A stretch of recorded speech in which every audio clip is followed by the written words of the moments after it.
बिस्मिल्लाहिर्रहमानिर्रहीम। अस्सलामुअलैकुम स्टूडेंट, जैसा कि हम क्लास 9 केमिस्ट्री के चैप्टर नंबर 2 केमिकल कॉम्बिनेशन से रिलेटेड कई टॉपिक्स प्रीवियस वीडियो लेक्चर में डिस्कस कर चुके हैं। इस वीडियो लेक्चर में हम चैप्टर नंबर 2 केमिकल कॉम्बिनेशन के जिस टॉपिक को डिस्कस करने जा रहे हैं वो है law of reciprocal proportion. Introduction. 1792 to 94 की दरमियानी सदी में रिचर्ड ने law of reciprocal proportion introduce किया।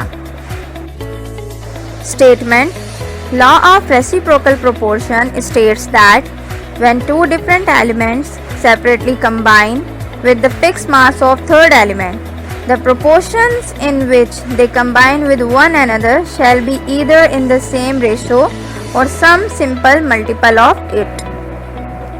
Means जब दो element separately third fix mass element के साथ कंबाइन होते हैं तो इनकी वो रेशोज जब वो आपस में कंबाइन होते हैं और जब वो थर्ड फिक्स मास एलिमेंट के साथ कंबाइन होते हैं वो रेशोज या तो सेम होती हैं या सम सिंपल मल्टीपल होती हैं। आइए एग्जाम्पल्स की मदद से लॉ ऑफ रेसिप्रोकल प्रोपोर्शन को समझते हैं। Example number 1। इस ट्राइंगल में 3 तरह के रिएक्शंस हो रहे हैं। पहले तो कार्बन और ऑक्सीजन आपस में रिएक्ट कर रहे हैं और रिएक्ट करके कार्बन डाइऑक्साइड फॉर्म कर रहे हैं। फिर यही दोनों एलिमेंट्स यानी कार्बन और oxygen third fix mass element के साथ अलग अलग रिएक्ट हो रहे हैं। ऑक्सीजन जब हाइड्रोजन के साथ रिएक्ट हो रहा है तो वाटर मॉलिक्यूल यानी H2O फॉर्म कर रहा है और जब कार्बन हाइड्रोजन के साथ रिएक्ट कर रहा है तो CH4 यानी मीथेन गैस फॉर्म कर रहा है। इस तरह 3 तरह के रिएक्शंस इस ट्राइंगल में शो हो रहे हैं और 3 कंपाउंड्स फॉर्म हो रहे हैं। कौन कौन से? Carbon dioxide, methane and water molecule. पहले तो इन तीनों कंपाउंड्स के एटॉमिक मासेस की रेशियोज फाइंड आउट कर लेते हैं। As we discussed in the previous lecture, किसी कंपाउंड में एटम्स के मासेस मालूम करने के लिए कंपाउंड में मौजूद एलिमेंट्स के एटॉमिक मासेस को एलिमेंट्स के नंबर ऑफ एटम्स से मल्टीप्लाई करते हैं। And as you know, atomic mass of carbon is equal to 12, atomic mass of oxygen is equal to 16 and atomic mass of hydrogen is 1. तो सबसे पहले carbon dioxide की ratio find out कर लेते हैं। कार्बन के नंबर ऑफ एटम्स कितने हैं? 1। तो हम कार्बन के एटॉमिक मास यानी 12 को कार्बन के नंबर ऑफ एटम्स यानी 1 से मल्टीप्लाई करते हैं। और ऑक्सीजन के नंबर ऑफ एटम्स कितने हैं? 2। तो ऑक्सीजन के एटॉमिक मास यानी 16 को हम ऑक्सीजन के नंबर ऑफ एटम्स यानी 2 से मल्टीप्लाई करते हैं। तो आइए मल्टीप्लाई करते हैं। 1 12 = 12 एंड 2 16 = 32। अब कार्बन और ऑक्सीजन के इन मासेस को ऐसे नंबर से डिवाइड करते हैं कि ये सिंपल रेशो में कन्वर्ट हो जाएं। सो स्टूडेंट्स, किस नंबर से मल्टीप्लाई करें? जी, 4 से। 4 3 = 12 and 4 8 = 32. So the ratio becomes 3:8. इसी तरह हम बाकी के 2 कंपाउंड्स की रेशियोज मालूम कर लेते हैं। सबसे पहले मीथेन यानी CH4 की रेशियो मालूम करते हैं। कार्बन के नंबर ऑफ एटम्स 1 है तो कार्बन के एटॉमिक मास 12 को कार्बन के नंबर ऑफ एटम यानी 1 से मल्टीप्लाई करते हैं। जबकि हाइड्रोजन के नंबर ऑफ एटम्स 4 हैं तो हाइड्रोजन के एटॉमिक मास 1 को 4 से मल्टीप्लाई करते हैं। 1 12 = 12 एंड 4 1 = 4। अब इन मासेस को ऐसे नंबर से डिवाइड करते हैं कि सिंपल रेशो में कन्वर्ट हो जाएं। सो स्टूडेंट्स, किस नंबर से मल्टीप्लाई करें? 4 से। 4 3 = 12 and 4 1 = 4। So the ratio is 3:1। Third compound is water molecule.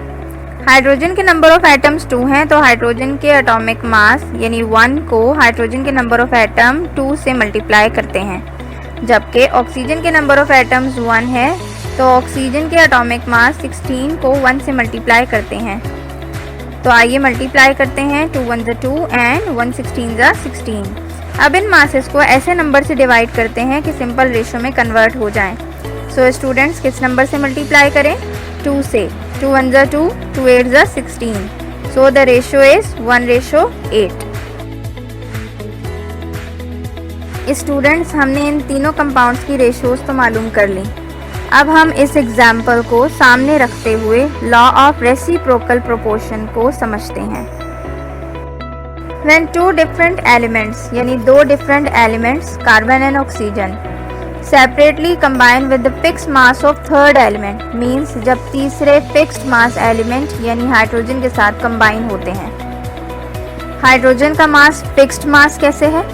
जब हाइड्रोजन कार्बन के साथ रिएक्ट करके मीथेन फॉर्म कर रहा है तो हाइड्रोजन की रेशियो 1 है, और इसी तरह जब हाइड्रोजन ऑक्सीजन के साथ रिएक्ट करके वाटर मॉलिक्यूल फॉर्म कर रहा है तो भी हाइड्रोजन की रेशियो 1 है, मीन्स ये फिक्स्ड मास एलिमेंट है। मज़ीद आगे बढ़ते हैं। द प्रोपोर्शंस यानी वो ratios in which they combine with one another, means वो रेशियोज जिनमें कार्बन और ऑक्सीजन आपस में कंबाइन हो रहे हैं, और वो रेशियोज जब वो थर्ड फिक्स्ड मास एलिमेंट के साथ कंबाइन हो रहे हैं, वो रेशियो या तो सेम होगी या सिंपल मल्टीपल होगी। फर्स्ट एग्जांपल में कार्बन और ऑक्सीजन आपस में रिएक्ट कर रहे हैं, और जब वो हाइड्रोजन के साथ रिएक्ट कर रहे हैं दोनों की रेशियो सेम है। कार्बन की रेशियो ऑक्सीजन के साथ और फिक्स्ड मास हाइड्रोजन दोनों के साथ 3:3 है, और ऑक्सीजन की रेशियो कार्बन के साथ और फिक्स्ड मास हाइड्रोजन के साथ 8:8 है, यानी इस एग्जाम्पल में रेशियो सेम है। एक और एग्जाम्पल देखते हैं। इस एग्जाम्पल में कार्बन और सल्फर की आपस में रेशियो, और जब वो फिक्स्ड मास एलिमेंट ऑक्सीजन के साथ रिएक्ट कर रहे हैं वो रेशियो, कार्बन की रेशियो सेम है 3:3, लेकिन सल्फर की रेशियो कार्बन के साथ और फिक्स्ड मास एलिमेंट यानी ऑक्सीजन के साथ अगर देखें तो मल्टीपल है, 8 and 16. So this is law of reciprocal proportion. उम्मीद करती हूँ स्टूडेंट्स आपको ये लेक्चर आसानी से समझ आ गया होगा। Thank you.